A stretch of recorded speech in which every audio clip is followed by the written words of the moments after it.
This video is to help you get the sound on for doing Bible class. There's already another video that talks about putting the sound system on and getting your mic ready for worship.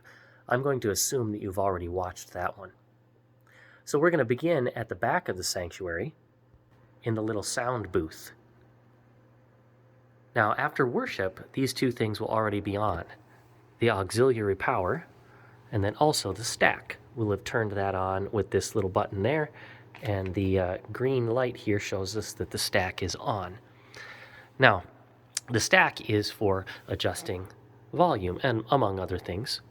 And we aren't going to need that for Bible class. In fact, we're going to need that off, because otherwise it will be broadcasting the Bible class sounds to the narthex and then also into the sanctuary where they're having young adults. And we don't want that. So what we're going to do is we're going to hit this button to turn the stack off. See, there's no longer a green light down there.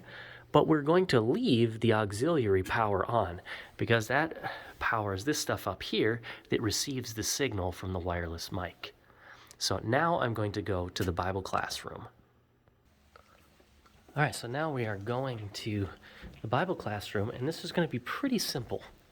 All we're going to do is we're going to open up this other stack here, and all of the power buttons are on, so all we have to do is hit the power strip on. Now you can kind of see the red light. It's a little hard to see, but you can definitely hear, well, you can hear my microphone turned on. You can also hear, I'll turn that off, the sound from this fan up here, all right, as all of these things are on. Now you shouldn't have to adjust anything here, but you might. Bible class set to 4. Those are all set to 4. Those are for the different mics, mic 1, 2, and 3. They correspond. And then the master volume for Bible class set to 6. Now I've got my microphone on. Now I'm going to click it on, and you might be able to hear that now I am amplified through the speakers, and it sounds about right for what I would want in a room full of people for the volume. So those settings on the receiver there are pretty good. So now I'm going to take us up to the front. Now the room here is a little bit different because it's prepared for the potluck for Pastor Nauman. But we can still show you a little bit here. So the cart here has got wheels that have like little stoppers on them, so you can step on them so that it doesn't move. See, when you get them both down, then the whole thing doesn't move, or then you can kick them in so they're good. All right, now what you're going to want to do is you're going to set up your cart between the camera that's there. It's that little thing up in the corner. It looks like a security camera.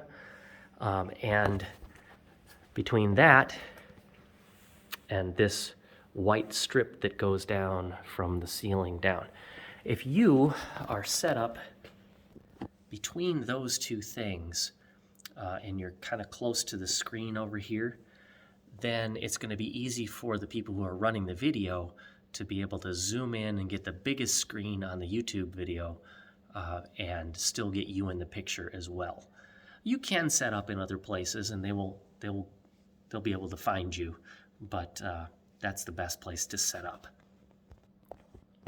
Oh, and that reminds me also, because they are taking a picture of a screen from a distance and then they're putting that on YouTube, and people might be watching this on their phones.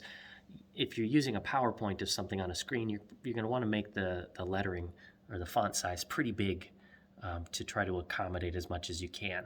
Do that as much as you can, and I'm sure people online will appreciate it. I think that's just about all the directions that I have for you. Thank you.